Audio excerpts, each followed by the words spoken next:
And that's the human condition. It can happen in any of us. Like, acceptance is the answer to all my problems. When I accept that most of my trouble is me trying to change something about the world that exists the way that it exists, which is perfect, but I've decided it should be different. And the struggle between not being able to do that causes me pain.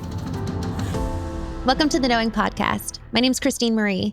Each interview, each guest that comes here on the podcast is conducted Stephen King style, which means that I get to know them right along with you. There's no preset agenda. There's actually no real introduction of each guest. And the reason for this is that we withhold judgment. We withhold any kind of bias so that not only do we get to know them and remain curious about their story and what they have to offer us, but also we remain curious about ourselves. And by way of this podcast, we come to know not only our businesses, not only our relationships, but ultimately we come to know ourselves. Enjoy.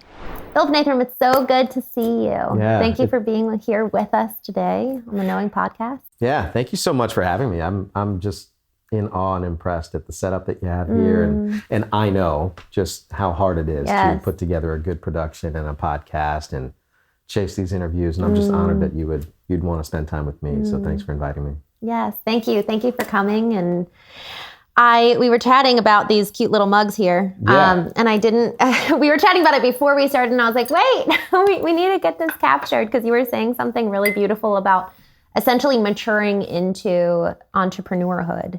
And I wanted to make sure that we captured that before we really dug in. And so do you mind just sharing? Yeah, no, I was, we were talking about these cups and that you got them off of Etsy. Yes. And I was just kind of Etsy is such a gold mine. And I don't know what I thought Etsy was really. For some reason, I just thought it was like t-shirts and I don't even know what I thought it was, but I remember when I first needed a speaker kit. So one of the things I started off doing before we actually grew into the company we are is I was just doing speaking. I was just doing workshops. I was doing whatever I could. I was a former commercial real estate broker selling the one thing no one needs anymore. Oh, no. Right? So super inconvenient. And it just something like a speaker kit, right? I was stressing out of now I got to go use Canva or Photoshop. And it's just I don't have, are you familiar with the Berkman method? No. Berkman was a former United States Army special operator after World War II. Berkman method was a method, the way that he figured out what people's strengths and weaknesses were, loosely based on what we call DISC now. Yes, okay. And we use the predictive index, also an Army guy, but a little bit different. On there, I scored a 14 on my artistic rating. Out of how many? Out of 100. Oh dear. Yeah. So even if I doubled my capability, I'm still at a 28. There's no reason why I should ever be in Canva ever. But as an entrepreneur, right? I had all these thoughts and ideas. We were talking about maturing through entrepreneurship and what actually happens to us as a person. And I think that there's something else to say about being a commercial real estate broker, a commission-only broker. Good and bad, but we'll come back to that. I just had this thought that this is what the grind is. You've got to go do all the things you don't like doing that suck, and it's going to be really hard. And then when it's really hard, it'll be worth it, because then you'll have a thing and you wouldn't have had to pay for it, because it's cash is important. And I was constantly running out of it, but not making any of it, because that's the way it works when no one wants the thing that you sell anymore. Yeah. And now you're trying to do something different. And I went to Etsy, and my problem was solved in 3 minutes for $17, and it immediately went away. Right? I had this speaker kit that was perfectly fine the way it was, stock, and I just input whatever needed to happen. And even that, the person who's selling it is like, oh, and by the way, I can customize it for an extra $50. Yeah, let's do an upsell here. Yeah. Yes. And they solved my problem. Yes. Right? So think about what happened. I had a problem. They solved it. They offered me a solution that was reasonable for the price that I was willing to pay. And they were giving it away, essentially. They were giving away the actual end result and then offering to do it for me. And I don't know that I learned, I don't think I recognized the lesson that I learned there about how business is actually done, especially in a business to business or service-based business. But it was just I had this thought that I needed to self-perform everything, and that meant I was good. Yes. Right? That meant I was an entrepreneur and I was hustling. And that's not, find the people who are good at the things that they're doing. Find the people that play at the things I work at and get them to do it. That's so good. And you spent $75 on this thing. And so now how much money have you made from the speaking? And then that's where it's like, okay, do we have the ability to truly quantify the return on that investment? It's so challenging to assign a return for every single investment that we make, especially on personal brand. So often people don't recognize the importance of personal brand, and or they don't have the ability to quantify once they actually have a personal brand, right? So you've been doing your podcast. What's the return on the podcast? The return on the speaking engagements. And then you can say, man, I landed a $1,500 consulting gig because of the $75 speaker package that I'd put together through this Etsy purchase. That's exciting, is when we actually can have the quantifiable return on that little investment. I love how you framed that, really positioning the right people. And ultimately, would you say it's delegation? Do you think it's just frankly the way of being a successful entrepreneur, which is understanding the way people fit in the larger scheme based on their gifts, talents, operating style, et cetera? Like where do you kind of define the role of the founder when it comes to quantifying a successful business as it pertains to team? Yeah, I mean, this is predominantly what we do at ExecuCom. And we do it for mainly mid-tier and enterprise companies, but we can do it for small businesses too. Something I always say, the founder CEO is a very different person, I believe, from the CEO who was hired to take that job. Doesn't mean that CEO that was hired to run this mid-tier company or this enterprise company wasn't at some point a founder CEO, but who you are and what you need and what you learn how to do. When you learn how to be terrified that you won't make payroll, but still show up and put a smile on your face, that's a very different skill set than, I was hired to run this machine that is already a machine. Yes.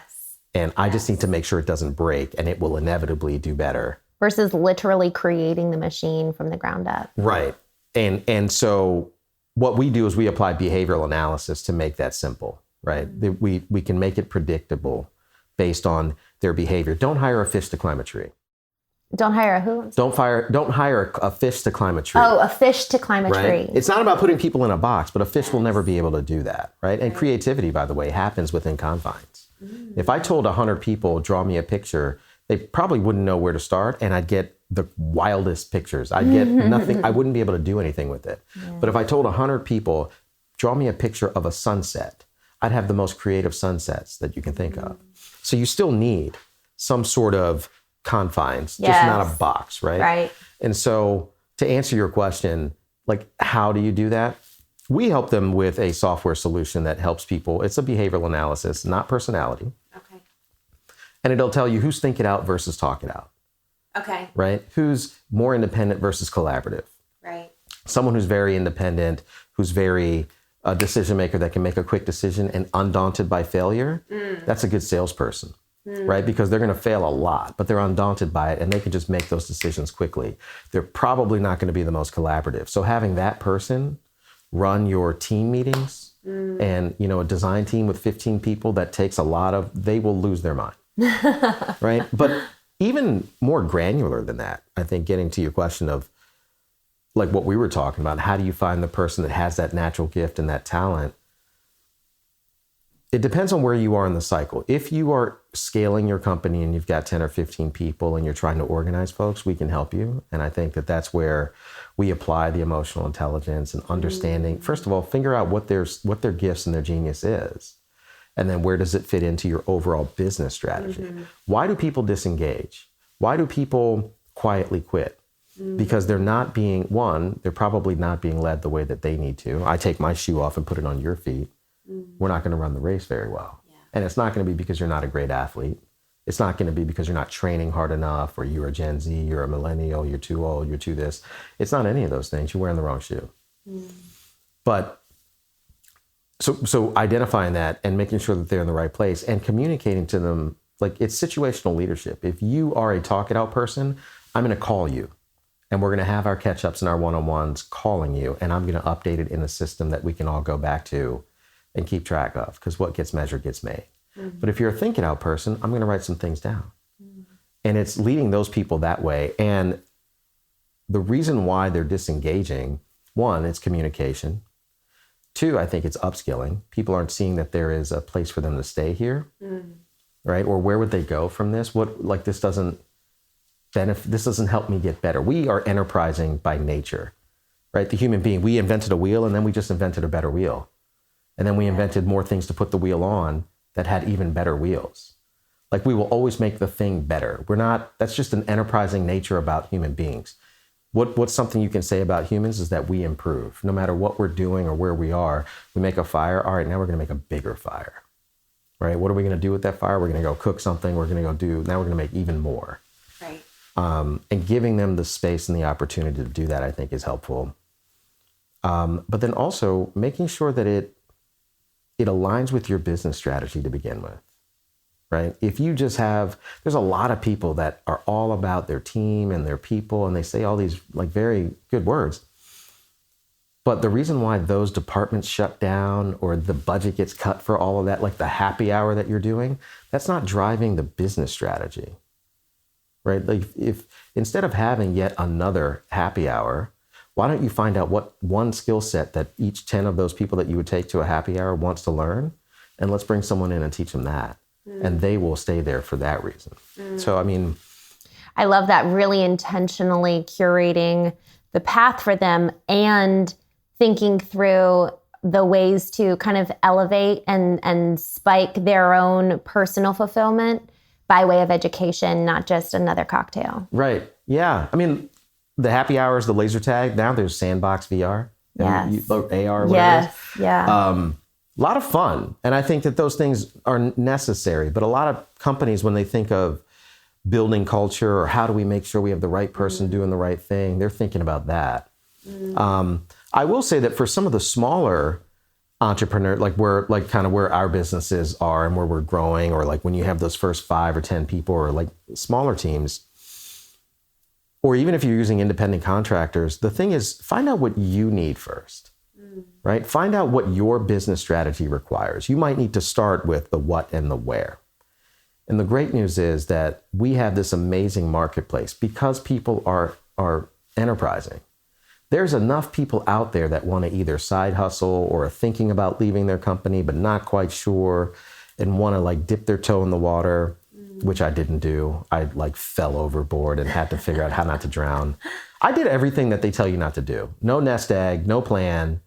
Like, just whatever. But very exciting, though. Yeah. You have quite a story. Yeah. We'll get to that soon. It's the marketplace is there. Figure out what you need. And then there are people there that solve that problem for you, like marketing, for example, appointment setting, closing, you probably want to do in-house because you know your product better. But CRM management, a lot of people are using HubSpot or NetSuite or Monday, whatever you're using.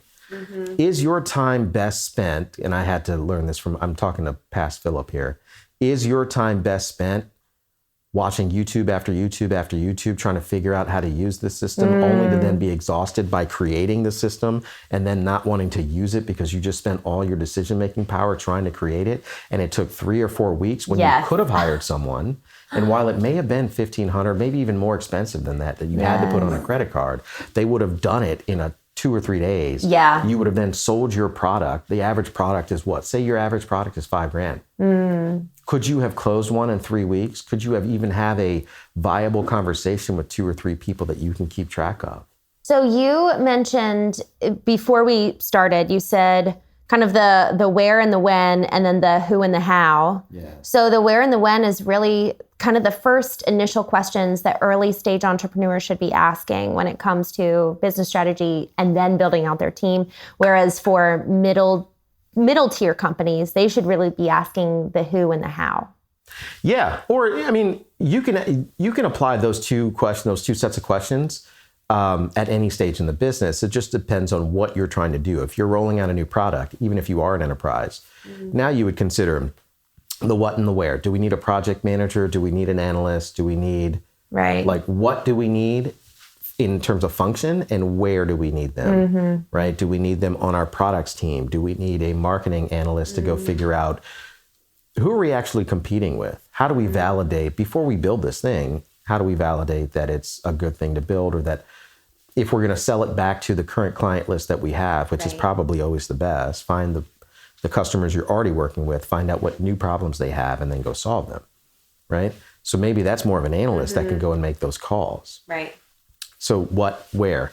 And then the who and the how is more, all right, well, now that we know we need an analyst in our product development team, who do we have on our product development team? What's their temperament? What's their behavioral types? Who are they going to work for? Right? Now we, like at least at ExecuCom, what we can do is take your top performer, take your management team or the team that they're working with, use behavioral analysis in our AI tool to create a profile of a person that will work best on that team. Now we're talking about the who and the how. And you don't have to go to market. You probably have that person already in your company. You just don't know. They're just not on this particular team. Or they're not working on that particular project. So now you can determine who needs to be on that project. Again, retention, right? Because now you have a person that might have been thinking about leaving, but now you give them a new challenge. Right? That's growing revenue. Oh, now you have the right person there. You don't have to worry about a disconnection between those people. Or if you do have to go to market, now you know who you're looking for. Like you don't have to worry about the vibes. You can vibe. Vibe is important. Like I vibrate. Like vibe, a lot of people don't finish the word. It means vibrate. We share frequency. We can, that's what we determine when we say like someone walks in the room and like you automatically know they're there and they lift the spirit, they lift the vibe of the room. Likewise, someone walks in and they can collapse the wave. That's basic physics, right? Two waves of equal length have the ability to double, and that's called intensity. Two waves of unequal length will average down together. So when Jim Rome says we become the average of the 5 people we spend the most time around, like in terms of physics, it's true. But in this case, that's how you would organize a team based on what and where, and then the who and the how. And you could do that, you know, even like small businesses. I think the small business, it's harder for us because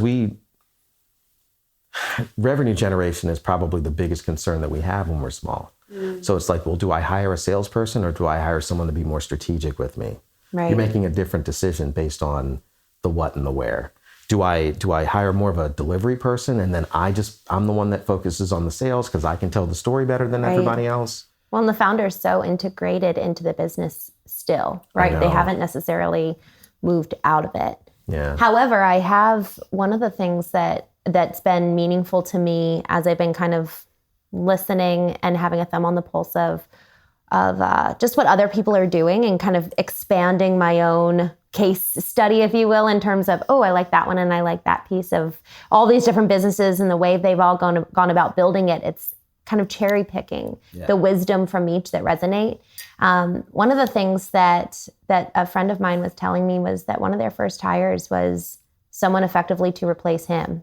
And it was interesting, and it was they didn't have the same skill set, but effectively it was the operator, and it was a higher paid position than having your first hire be someone more junior that you really have to handhold, but rather you're building out the foundation right from the get-go.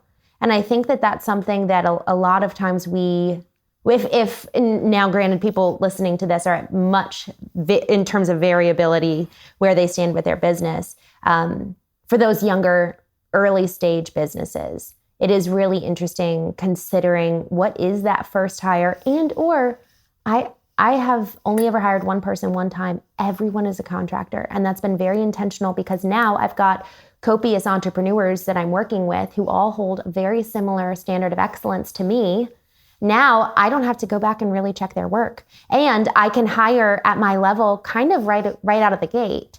So that's another way. There's so many ways to go about doing it. And I just love the behavioral analysis is kind of the foundation from which you grow, whether you go independent contractor, whether you're scaling and you've got a team of 50, 100, 500, or 5. You know, it spans the spectrum, but I think the ethos of engaging with people is kind of to use the framework that you and your team uses, the predictive behavioral analysis. Is that the correct term? What's the correct term? Yeah, the software we implement is predictive index. Predictive index. Can you talk about that a little bit? Because I think that rings true regardless of size of business. And I would love to hear your thoughts on this too. After you define what it is that a tool that can be used in relationships in general or solely business? No, so this is the thing. It's the human being. Yes. It's not, you happen to be a human being working at a company, yes, but that's just by circumstance. That has nothing to do with anything. You're still the human being. Right. And so what we are analyzing is the human being, the front of the t-shirt and the back of the t-shirt.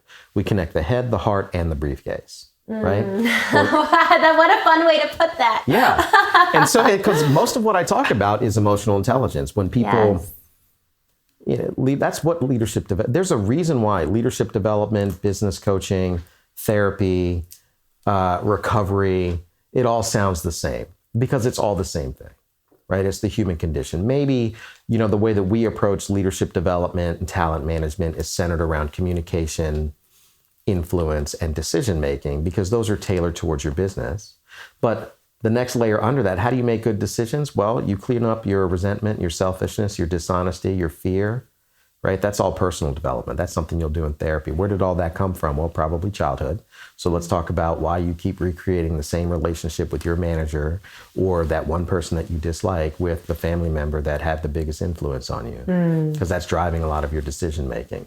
Let's give you simple practices to become more self-aware. Who's that voice in there saying that guy's an asshole?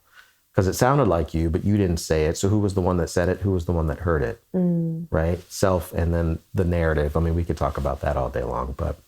Well, but if you can dig into this a little bit more in terms of, all right, the first step, right? Because that's kind of the outcome, but the stimulus is the predictive index. And what type of questions are asked? Like if someone wanted to, obviously they can go and take the test themselves, but even right here, right now, the 2-3 questions that are really solid prompts for someone to be able to understand, perhaps not even themselves better, but their employee and or their partner. Yeah. I mean, we offer free behavioral assessments, right? So you can go to execucom.co and right on there, it's take the assessment. You can also find it on my LinkedIn. Okay. It's the number one We'll thing. include that in the show notes. Yeah. And it's literally a 3-minute assessment, right? It's 3 minutes and you don't have to write anything. You're checking off. First page is a ton of words and you check off as many as you'd like, but just do at least 5 of how you see yourself. The next one is how you believe others to see you. Yes. Right? Notice what I just said. How you believe others to see you. Right? It may actually say how others perceive you. But no matter what you select, it will always be how you believe others to see you. Because I don't see myself the way that you see me. I see me the way I think you see me. Like everybody in the world is always thinking up what they think other people think and adjusting their behavior based on what they thought. Right? That's just basic human instinct. So interesting. And even just taking that for a moment and just meditating on that, because I'm so far removed from the reality of the situation because of all of the childhood experiences, narratives, mindsets that predispose me, much less so childhood, and then all the copious years between the 5-year-old self to who I am today, and all of that data that has thus skewed and reoriented my perception of reality, much less so my perception of how you perceive, and then all of your data that's supporting evidence to how you actually do. It's like, oh my gosh, we're so many layers removed from the truth of what is. And I think that begs humility, if you will, in engaging with someone else, engaging with ourselves, surely, and grace, compassion to that front. But when you said that, it's like, man, I think you think this way. And that immediately, I'm already 2 steps removed. Yeah, that's already... or more. Yeah, and a lot of it is, this word is going to be jarring, selfish and self-centered. But what I mean is, I think what I think you think. I barely included you. Yes. Right? It all centered within me. It happened with me, and I determined what you thought, and I made a secondary decision based on what I determined that you thought. So you weren't even really involved. You're stripping someone completely of the ability to participate in the relationship that is both of you because you're removing their input and their feedback. And most people have no idea that they were doing that. And for a lot of people, this is the first time they've even thought about that. But I don't want to scare anyone. Like, that's not really, so it's simple. And you could try to blow through it if you'd like. You can try to outsmart it if you like. Okay, so it's how you perceive yourself, how you believe others perceive you or think of you. Just and then, okay, those 2 questions. Right. And remember how we said creativity happens actually in containers. Yes. So we have 17 different profiles that someone will generally fit in. Okay. There's different degrees Just think of a volume level, right? When you're on 95.5, you're still on 95.5, but I can turn the volume up or I can turn it down, right? So I'm a promoter. You might be a strategist. Someone else will be a controller. Doesn't mean they like control. That means that they're really good at curating data. They understand where everything is. Like a good person for someone to be good at being in control, they have to understand where things are going and stay within the guidelines. A controller will not break the rules. That's a great compliance person. That's a great accountant, right? Probably not a good salesperson. No. Right? You got to be able to think on your feet and adjust and adapt, right? Not stay within the confines. Right. Yes. But do you want a creative accountant? Probably not. And so everyone we get our profile, and then you meet with us, and it's basically an executive coaching session that you get at no cost to understand your profile. I love that, Phillip. What a blessing. That's such a gift. Wow. Yeah. To see how you show up to yourself, to others. And this is universal, right? This is not at work necessarily. It's applied at work. Now, what is the point of that? What do we really help companies do? We help them hire, inspire, and perform. Because if you knew this information about everyone on your team, and you knew who was think it out versus talk it out, the software has a performance management tool where you do your one-on-ones, your weekly stand-up meetings, your monthly stand-up meetings, your new product development meetings, your CEO recaps, everything is in there. It integrates directly with Microsoft Teams, Zoom, whatever you're using. Yeah. And it ties back to management guides, personal development guides, coaching guides that we create with the data in there. I love that. Okay, so effectively, you build out a tree, if you will, a pyramid of the team, their personality types, and then based off of their unique amalgamation of the respective individual, then you curate each one, like a manual for engagement with the team. Exactly. And I love that. We start with like what we call our panoramic, right? Okay. It's literally a panoramic of your team. We take your business strategy. Remember I said we always start with the business strategy. Yes. Why would any company do this? It's great, and we love you. I love you, God loves you, your family loves you, but for this company, you were supposed to generate income, right? So how do we do that? We look at our business strategy. I ask you to pick your top 5 priorities. I want to come back to some of that too. I don't think you should have more than 5, right, for any particular team, because then you're getting to something you really can't measure. Or, pick 5. And we will overlay for this particular team or this leadership team or this sales team or this company, if there's only 10 people, this is where everyone lays in terms of results and discipline, process and precision, innovation and agility, collaboration and teamwork. This is where they lay out. And then these are your business strategies. And you will see clearly where you may have gaps, communication problems. I love this. You'd be shocked how many teams are like, we get along great. We all love each other. Like we have a good time. I don't understand why we're missing our KPIs. Yes. And then I show them, it's like, because no one's adapted to results and precision. Wow. No one takes a single note in the meeting. We all have a great time. We all had the great conversation. We walked away. No one did anything. We don't have the one person that's like, guys, I can't. Yes. I need you to have the meeting and then send me an email with bullet points. And they're not being difficult. You need that person. Right. Hang on to them because they're the only reason why you're going to make money. Yeah. Right. And then the hiring piece, which I described before, we're literally using AI to create the behavioral assessment or the profile of a person. If you know you're looking for a venturer, when you get those 300 candidates, you might only have 75 venturers. And essentially do a match back from the predictive index that you need. Yeah.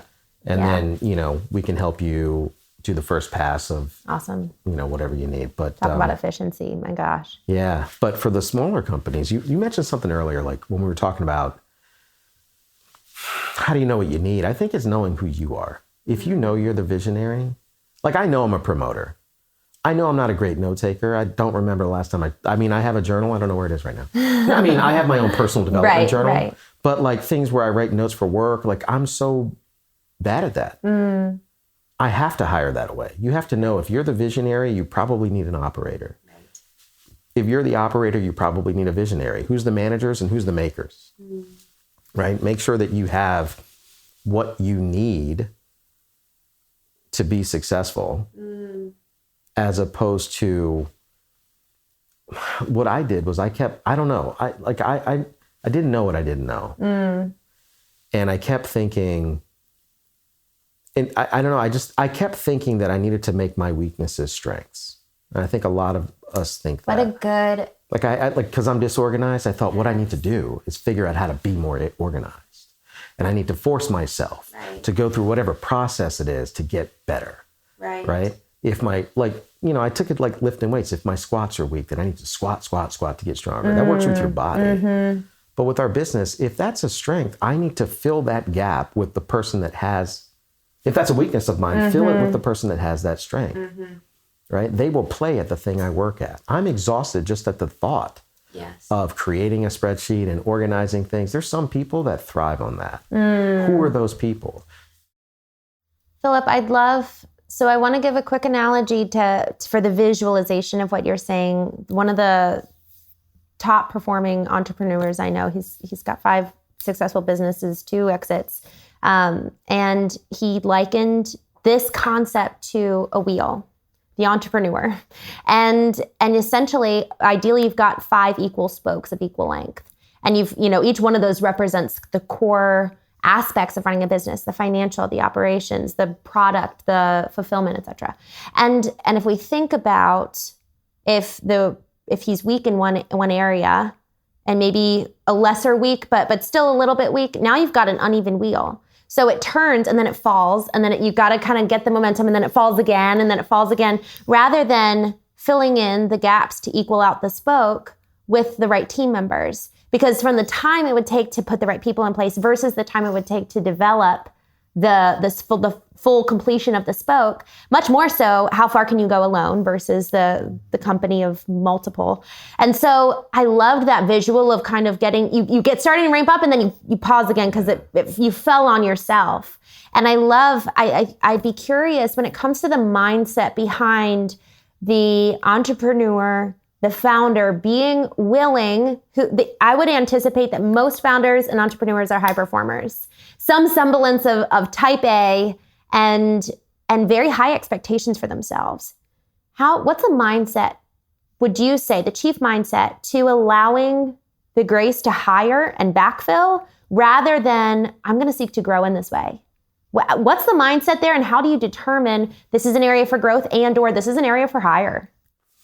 Yeah, I love that question. And I was smiling just because for a couple different reasons. One, because I've been on both sides of that, making all the mistakes. I'm the worst entrepreneur. Like I literally, I've done everything wrong. Everything that they tell you not to do, I've gone and done that. That's basically the story of my life. And it's okay. Here I am. But so the wheel, right? There's also a practice that happens we use it in our we're a team coaching, executive coaching. I've done it in multiple ways. The wheel of life, right? Maslow's hierarchies of needs. Yes. Just like the business has those 6 parts. We tell people, so it's leadership, marketing, sales, which are different, products, operations, and accounting. Those 6 parts. If you nail those 6 parts of your business, you're going to do okay, right? And same thing with systems, customer journey, standard operating procedure, because what happens? Your hustle muscle gets pretty strong. You start vomiting as much stuff as you can all over LinkedIn and social medias and calling up as many people as you know. You get business. Now you got to stop, go do the business. In the process of doing the business, you ran out of money. Now you're panicked again. You're doing this thing. And that's the version of the wheel clunking. Yes. Right? We do the same, actually, when we think about our needs, right? We need our physical health, right? Feelings of community and commitment, love and relationships, money and finance.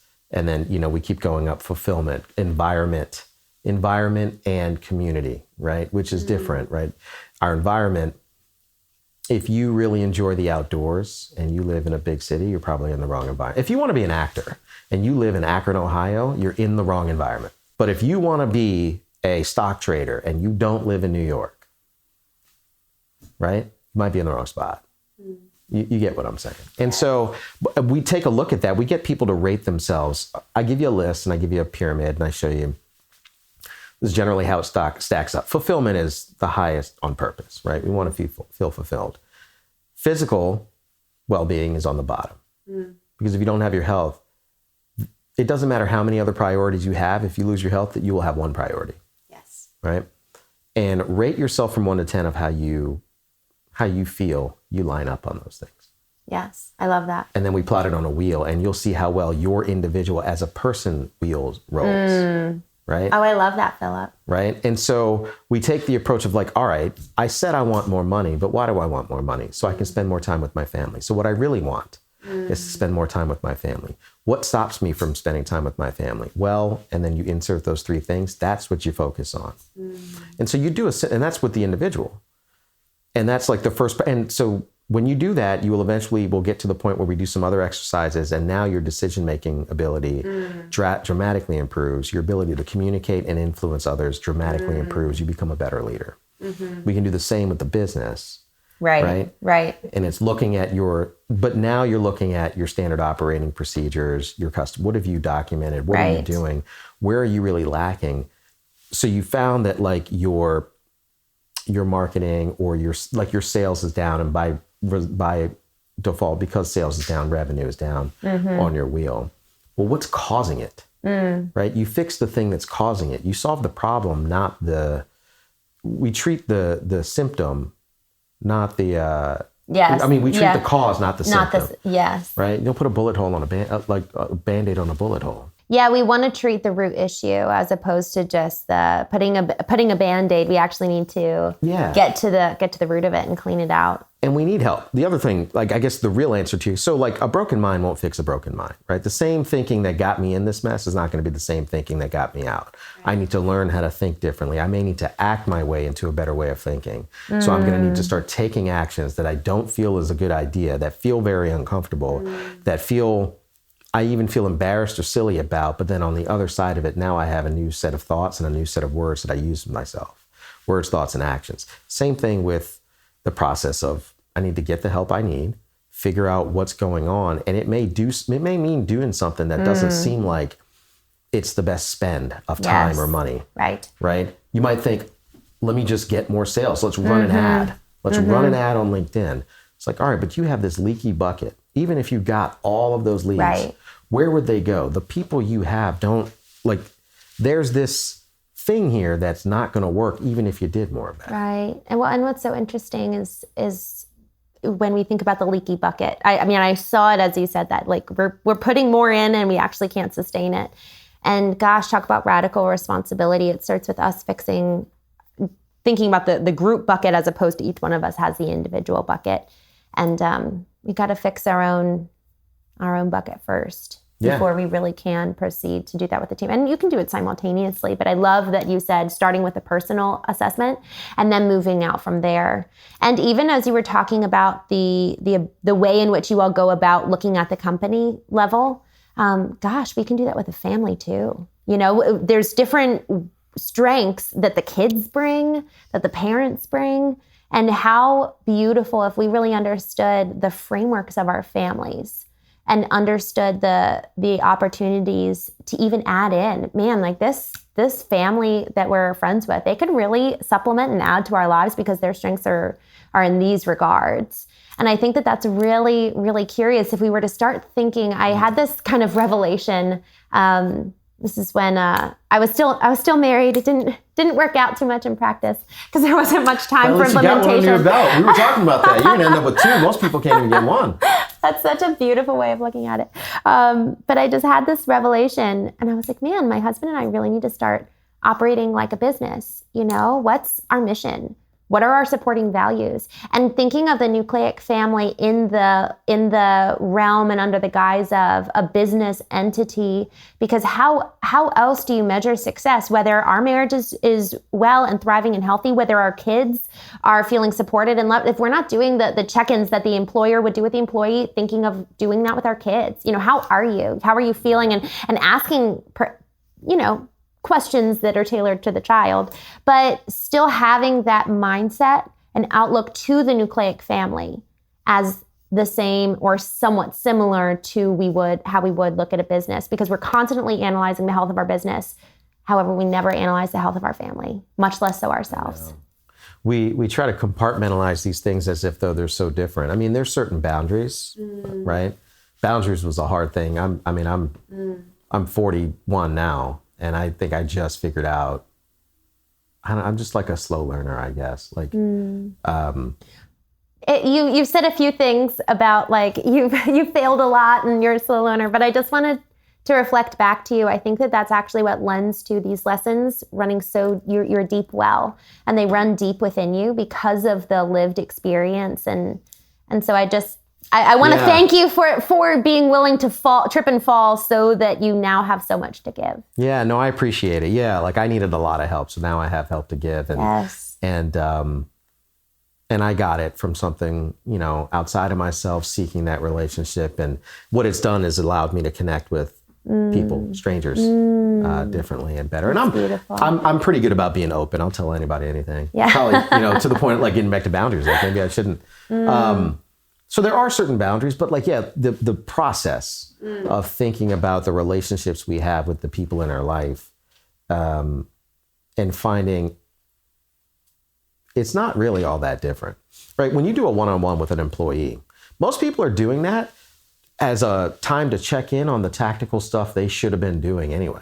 That's the team stand-up meeting where you should have had that. That's not if you had a one-on-one with your kids, you wouldn't be like, did you do your homework? Yeah. Is the chores done? Is the whatever done? Like, you'd probably ask them like, how's school going? Yes. Right? What's up with your friend? Blah, blah, blah. Like, are you guys, like, I haven't heard you talk about them anymore. Like lately, what's going on? Or like, I heard you in your room. Like you guys were playing the game. Did you win? Like, why do you like that? It's like you would try to find out something about do you want to go, what do you feel like having for dinner? It's not like, how many calories did you take? Yes. Like, what did you, you know what I mean? But for some reason, it's hard for us, I think, to do that. And I think we've been spoiled a lot. We believe a lot of things that aren't necessarily true. We were talking earlier about real but not true. Just because I believe it doesn't make it true. It's real, but words, thoughts, and actions create belief. So I may believe something that's not true. I believe that I was a horrible piece of shit and didn't deserve to live for a very long time, right? That's how I behave. We talk, a little bit about my story changing at 31, but I believed it, and it was real to me. It wasn't true, right? I haven't even murdered. I'm not like the worst person in the world. Somebody out there has probably done like 4 or 5 by now. Yeah. And so we have a lot of these thoughts of like what's acceptable in certain places versus others. And I think when it comes to like enterprise and large scale, it's hard to scale that one-on-one individual. Company culture is going to be built in small groups, just like anything else, just like any other community. So you might have a vision and a credo. Even if you had a 100-person company, you have an overall vision and values that you want to implement for your organization. But then in the small groups, the way that they practice those and the way that they implement those may be different. Just like block parties. If you went to a block party in one neighborhood, it'll be different, and it'll be based on the families that are in that neighborhood. What I like that you just said was like thinking like, if we look at what we do well as a family, like separating the work, right? Like, I don't have a family yet. I've learned to say yet. You're eligible to is what yet stands for. You're eligible to. That's beautiful. You like that? Yet. Yeah. I have a lot of not yets, right?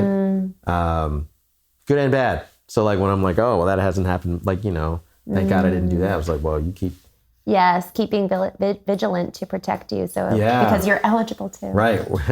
All you got to do is take the right action. It may not be where you want to go, but you're pointed in that direction. I'll tell you that. Right. Because it's more about direction than destination. I can be running full speed in the wrong direction and get everything that I don't want, but I did it really well. That's still, progress. It's just in the wrong direction. But yeah, look at who are the people I want in my life, right? If we, like I said, Jim Rome earlier, you become the average of the people you spend the most time around. Who do I want to spend time around? Negative people? People that have this phrase negative, like limiting beliefs. You were talking about family. Family's been a big thing for me. I haven't always had the best relationship with my parents and my family in general. I'm like the black sheep. They may not say that because we don't use words like that. We're very good at like everything is fine. Yeah. The house is on fire, but it's okay. Because as long as no one knows, then it's fine, right? As long as no one knows you have a problem, you can suffer through anything. When you meet them, smile, and then one day you'll die and no one will know. Right? That was kind of the mission.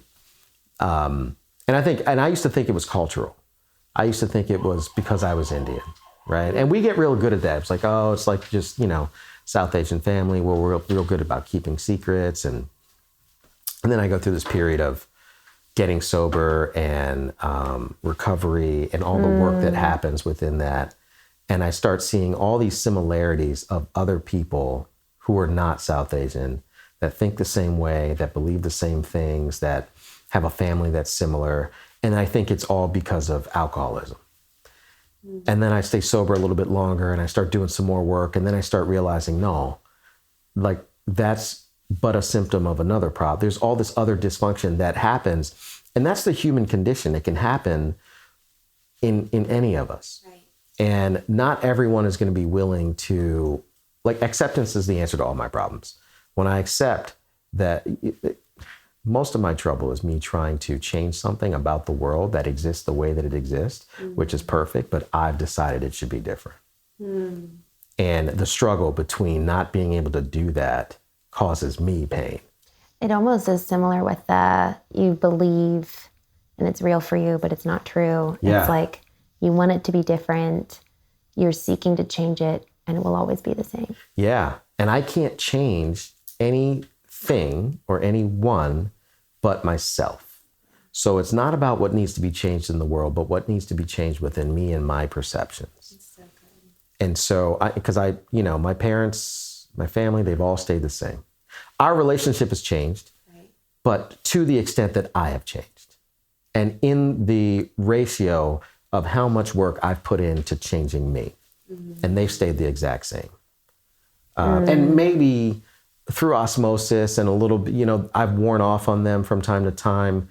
I've learned how to enforce healthier boundaries so I don't even involve myself in a conversation that they ordinarily would not have had with me. But you can't make anyone be different.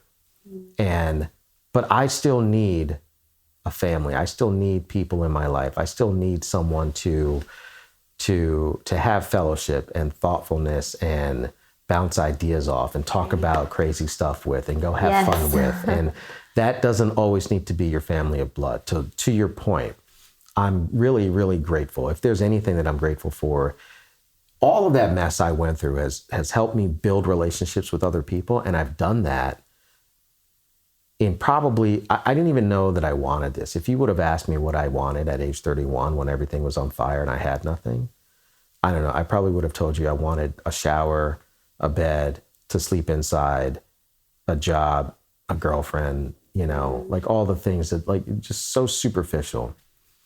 And what I got was so much more, but like all those gaps that would have been on those wheels that wasn't helping, that I wasn't rolling well with, have been filled up, but it's been through other people in my life that are now my family.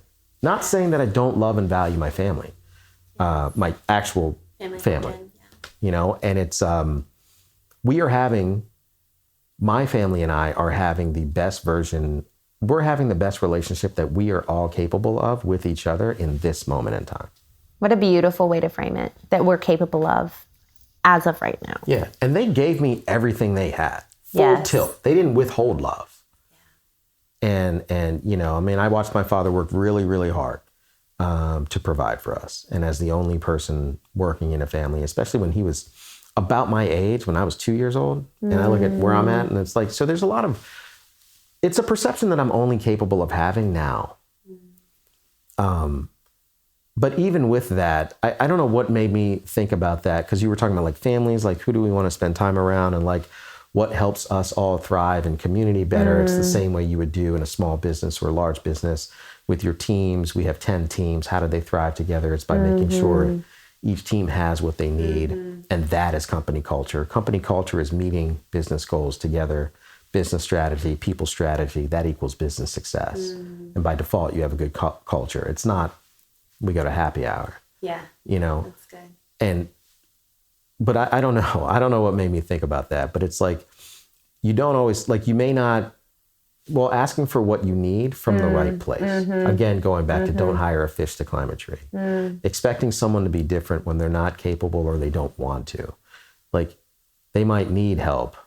That doesn't mean they want it. I needed a lot more help before I was willing to have it. And attraction, not promotion. I can be the light, and when you're ready to see it, I'm happy to talk to you, but I will never like push it on you. And that may mean that I need to have a healthy boundary with you. That, like, there's someone in my life that, like, I don't think we turn into a pumpkin after about 20 minutes, right? And so whenever we need to talk, I'm in the car. I don't think she knows that I'm doing this. She may have picked up on it, but probably not. I don't think so, because she's the type she would have said something. But I only call to check in with her when I'm in the car, because that allows me to set an end point. Yes. Yeah. It's a boundary, honestly. Yeah. Yes. And boundaries are for us to respect and us to honor and us to keep. Yeah. They're not punishment for the other person. They're to protect us. Yes. And protect them. If they want to continue in relationship with us, this is how. It protects us both. You ever done any adult child work? I probably would call it something different, but I believe so. Yeah. I mean, look, if you go do anything with any kind of executive coach, therapist, they're going to end up touching on most of it is going to be NLP and CBT, which is what we do a lot. We talked about all of that today. Cognitive behavioral therapy. Yeah. Words, thoughts, and actions. What are you saying to yourself? That's going to drive what you think. Yeah. What you say and think is going to drive what you do. Everything you do is going to drive your beliefs. Your beliefs are going to drive your ultimate destiny. Right? Like, so, and to unwind that, you start doing a bunch of stuff that you hate doing, that you don't think is going to work. It ends up giving you a new perspective. Now you think differently. So you say new things because now you have a new perspective. Yes. CBT and NLP, same thing. Neuro-linguistic programming. The more you call yourself a fat, ugly piece of shit, the more you're going to look in that mirror and see a fat, ugly piece of shit. Not because it's there, but because you've decided to use those words to generate those thoughts to create that belief. So a lot of it for me was just saying things, thanking in advance was something. And I don't know who I was talking to. It was higher power for me, but I didn't know that at the time. Yeah. Thanking in advance. I was like, well, who am I to say that you would? Who am I to say that it wouldn't? Right? And the brain doesn't know the difference between a real or false memory. So when I thank in advance, the brain thinks it already happened. So now I have the confidence to believe that it's possible. Right? It's so powerful. If only we learned how to do that and put it into practice and made it a core habit of our lives. I know, in child, but I think our kids will. Yes. Because we'll teach them. We know. Yeah. And I don't think, my parents didn't withhold that. They don't have it. They didn't, exactly. Well, and that's where so much compassion comes in, both for ourselves and then also for those in our lives, once we realize, man, they literally did the best they knew how. My life radically changed once I started understanding emotional intelligence. I didn't have it before. So to hold myself then to the standard I hold myself to now, that's entirely unfair. Much less so how we view ourselves today versus how we look back at that younger version of ourselves, regardless of age, who made that decision that we thought was wise, and then it led to the dismantling of, our future, perhaps. Yeah, and that's so. I didn't actually answer your question that you asked me, like, to describe what adult child work is. It's a lot of that, like adult child. I felt like a scared little boy walking through the world with all the big kids, going to figure out that I'm not supposed to be in that class. Like, that's how I felt for a very long time. I got real good at hiding it, and I would never bring it up with anybody. And now I say it all the time. And as soon as I do, people are like, yeah. Yes. And I would do it at now work. They have permission to agree. Feeling of unworthiness or not enough. Yes, when you strip away everything, not enough and I'll never be loved. But that's a weird thing to say. And most people won't use those words. But when you say that, like, it just feels like, you're not supposed to be in that class, but you're just hoping all these other kids don't turn around and ask you, like, let me see your ID. Or like, we had lanyards that were different color based on the grade that you were in. Yeah. So it feels like tucking in your lanyard so they don't see it. I'm a senior. You don't know that, but, I'm just going to. And what I've learned through doing a lot of, so we have three people four. We have the critical parent, the inner child, and the inner teenager. And there's certain behaviors that we will express when that inner child needs some nurturing, that inner teenager needs some nurturing, or the loving parent needs to take over from the critical parent. And the best way to describe it is we're all in the station wagon. It's just a matter of who's in the driver's seat, right? And that loving parent needs to calm that critical parent, because the critical parent is just trying to protect the inner teenager and the inner child. Yeah. The inner child is trying to protect itself or act out, or maybe trying to protect its older, like, and And so we'll grab the wheel at times, Yes. right? So when I'm being self-critical, or I'm lashing out with anger, or I'm retreating into sadness, or I'm thinking up the wreckage of the future, and I'm paralyzed to take a thought. Well, the inner child is thinking like, I don't want to get in trouble again because of the last. And so we're using, and that's not necessarily directly related to behavior that happened in real life. Yes, I mean, right.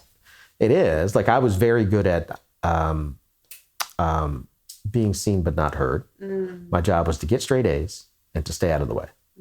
Now, two loving parents that were doing the absolute best that they could to just get things going didn't realize that they were communicating with frequency and with words. That any time I needed needs to be met, it was a burden to them because they were doing the best they could to just keep, like, you know. But they didn't know that, and I think so many people hearing that will resonate. Yeah, it's just like, you know, just go outside, like, and I lived inside, not outside. We ate every day, but, you know, it's just kind of like, you know, and obviously then there's the regular, why can't you be like other kids? Look at this person. They're better at that than you. You should be like that. We want to be proud. Like, why can't we be proud parents like so-and-so? You know, that kind of thing. But that's just normal stuff. Like, that'll happen, or at least it happened. I think it's those small little moments that feel like they should be insignificant that were so formative, and thus we overlook them because they're quote unquote normal. Yeah. And we don't afford them the honor that is necessary to move through and heal and then walk into the new narrative. So I love the work that you're talking about, because I think that's what allows us to almost like graduate from those stages in our lives of the pain. Yeah, and what's normal in my house may not be normal in your house. I didn't know. I mean, look, I come from, I'm even feeling guilty, like I'm talking about my parents, right? They're never going to watch this. Not that it's not a great show, just like I know that they like. Right. I know what you mean. They're going to get on the internet and watch it. Like, come on. But I come from a pretty long line of drinkers, of alcoholics, right? A lot of dysfunction centered around that, and very good secret keepers. We don't talk about what goes on in this house. We don't bring up stuff, right? You just pretend, right? Or also, so there's the drinking, and then there's, you know, I didn't realize how much fear I had around money. And actually, if you can insert money and love, I had the same relationship. I was resentful and pissed off that I didn't have it. When I had it, I tried to hoard it and keep on to it, and I'm terrified that it's going to leave me. And it kept running away, and I keep wishing I had it, and it's like this circle. Love him, right? You know, so the love part, constantly feeling like I'm not enough, but if I could just trick you into liking me, then you know, if I can get you to like me, that means one of us does. So let's figure this shit out, right? What did that teach me? Body language, learning how to perceive energy. What's that great for? Sales. So it's not, you know, it was a good skill set. I just learned it from like the most destructive way you could think of, but thank God I learned it. I wish I would have preferred to take a class or something, right? You know, but I didn't. And then same thing with money, that like, yeah, just afraid of it, afraid that we would never have enough. When we have it, hoard it. Everyone's trying to take it from us. Bad people have money. All the things in our life are due to the bad people that have money. The reason why we don't have it is because they don't want us to have it. Like I grew up certain areas, these are the messages that I remember getting. And everyone around me thought the same thing. So everyone around me had a certain temperature at which they were able to get to, right? And we all had a reason and an excuse why we would never be able to get higher than that.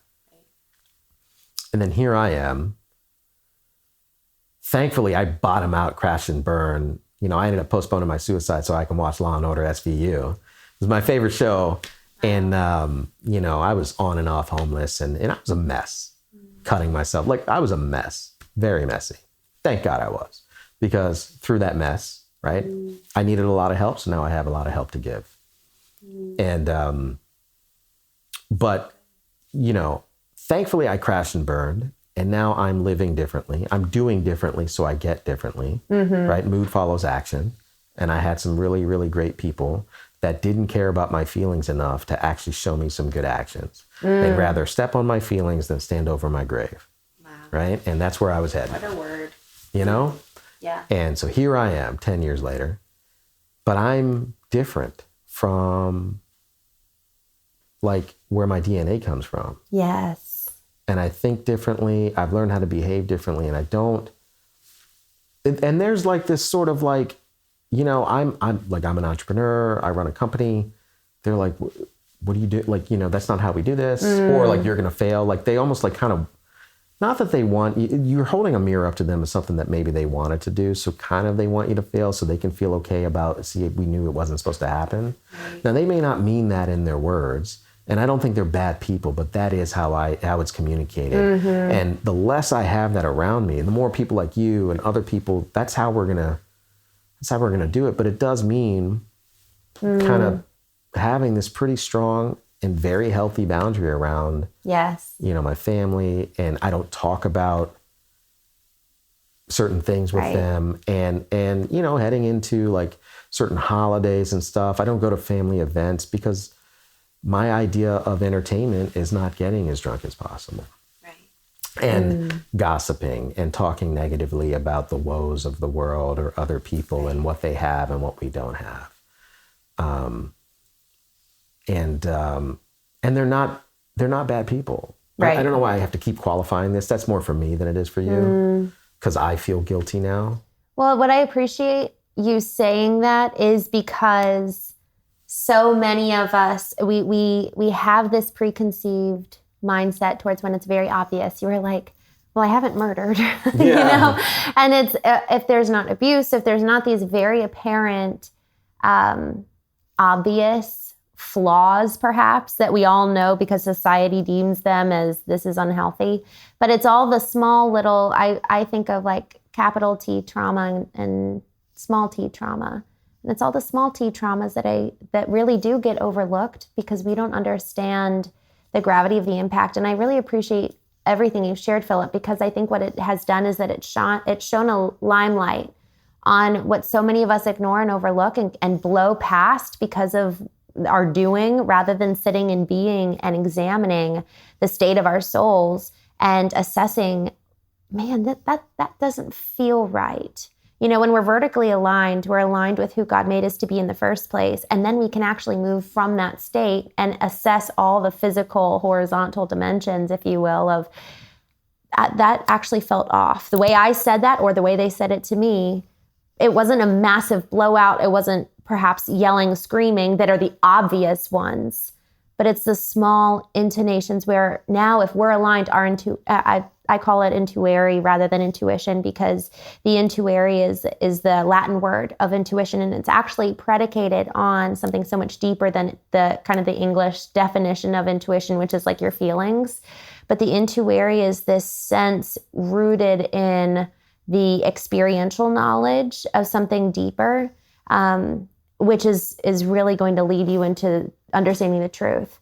And I consider it's kind of like that inner voice of God, because it's experience that you've shared or the experience of God that he's giving into you to be a warning sign. Whereas intuition is really just feelings based. And so it's not the best judge versus experience. So I hope that as people are listening to this, they really walk away with an honor for the ordinary moments that perhaps have a little bit of bitterness or a little bit of poison that form into something deeper in us. Once it takes root, it can really do significant damage on a mental and emotional state. And that warrants just as much attention as the obvious slap across the face. Yeah. Yeah, I think, so I become like, you know, our prayers are always being answered, right? It's, you know, it's like cliche now, but if you pray for patience, you're going to get a whole lot of situations that are going to aggravate you to the end. Where you wind up with, you wind up with patience. But like, I wouldn't change a single thing about any of it, because it's what makes us, right? Yes. So whatever we're going through, whatever the hardest thing you've been through is the hardest thing you've been through. Right. That's, you know, that's different for everybody. Yes. And whatever you're going through now will make you who you are, I think, meant to be. And it may be that secret prayer that you've been making with your thoughts that you didn't even know you were making because you weren't saying it with your mind, with your mouth. right? And intuition, I like this word intuary because it really like, Hindu and prayer and meditation and yoga. And it's very, it's a whole thing. We could do a whole podcast on that, but I've learned it, I was raised with that, but I was given that message dogmatically by people that were mean to me in a language I didn't speak. So I missed the whole thing. And then chasing a relationship with God, just genuinely seeking in every way that I possibly can over the last 10 years to build and develop this relationship with God. I never had a problem with God. I just didn't have a relationship with God. I don't even know what I thought God was, right? And now I have this constant communication and intuitive nature, and I have come to believe that intuition happens in the body, not in the mind, because the body keeps the score, just like with trauma and everything else. But also, I always feel it.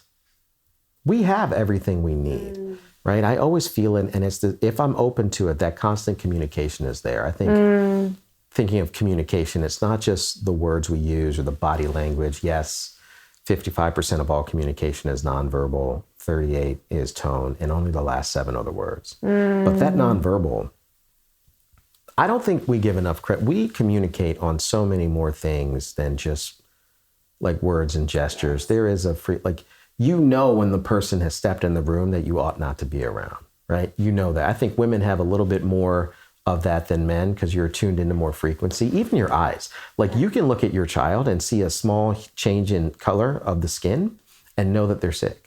You may not know why.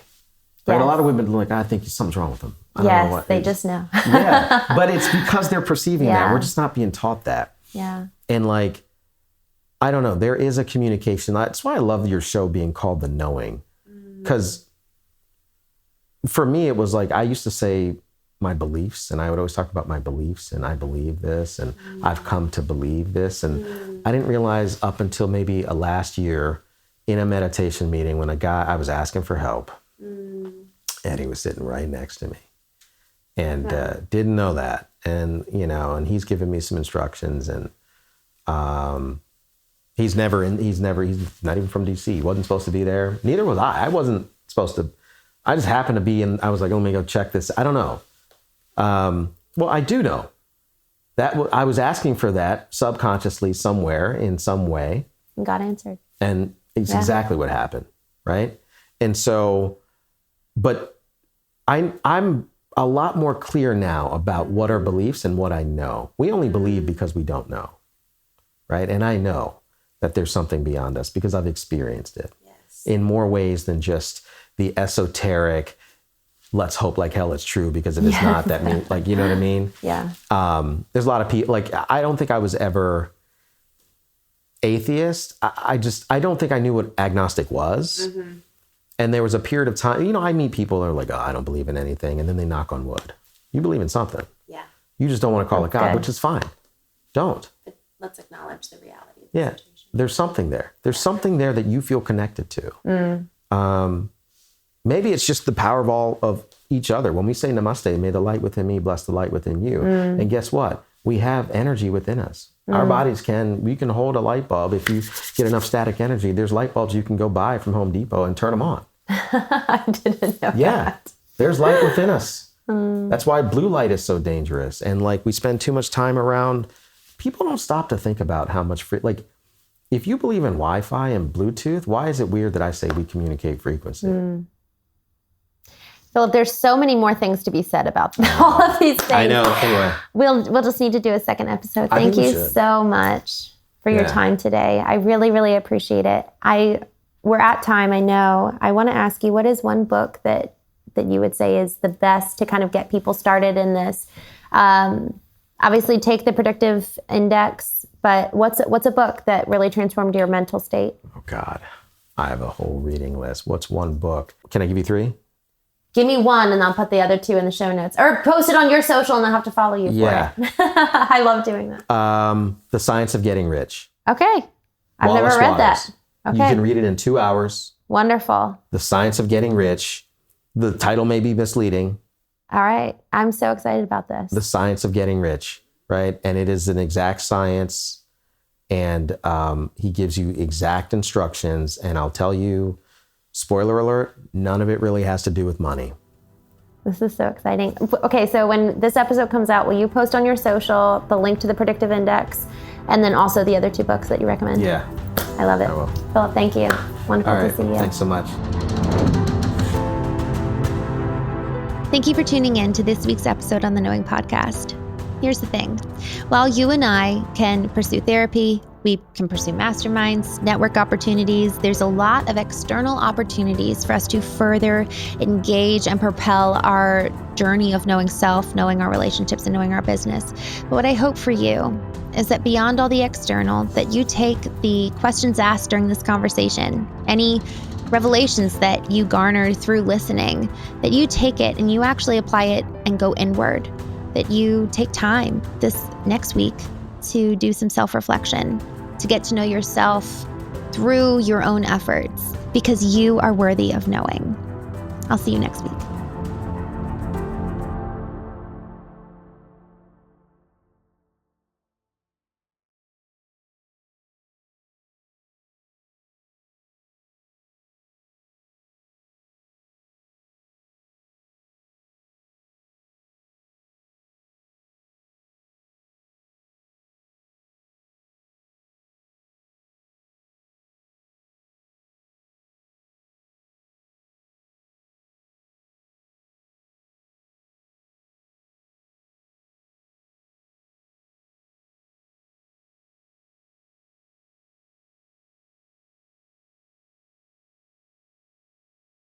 And that's the human condition. It can happen in any of us. Like, acceptance is the answer to all my problems. When I accept that most of my trouble is me trying to change something about the world that exists the way that it exists, which is perfect, but I've decided it should be different. And the struggle between not being able to do that causes me pain. And that's the human condition. It can happen in any of us. Like, acceptance is the answer to all my problems. When I accept that most of my trouble is me